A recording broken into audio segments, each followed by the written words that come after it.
सण उत्सवात घरोघर बायकांची चिडचिड, काम करून दमछाक, आनंदी राहण्यासाठी 8 सोपे उपाय का? सण उत्सवाच्या काळात स्वतःची काळजी घ्या, आजारी पडू नका. नेमकं काय चुकल्याने होते तब्येतीची कुरपूर?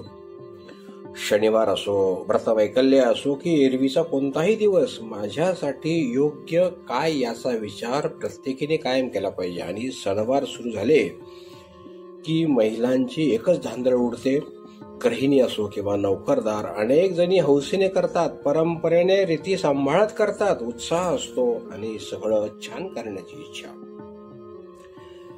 सणासुदीच्या काळात घरातल्या सगळ्यांच्या चेहऱ्यावर आनंद हवा. 4 चांगले पदार्थ करू असेही वाटतं, पण या साऱ्यात आहाराची चूक झाली. स्वतःकडे नीट लक्ष दिले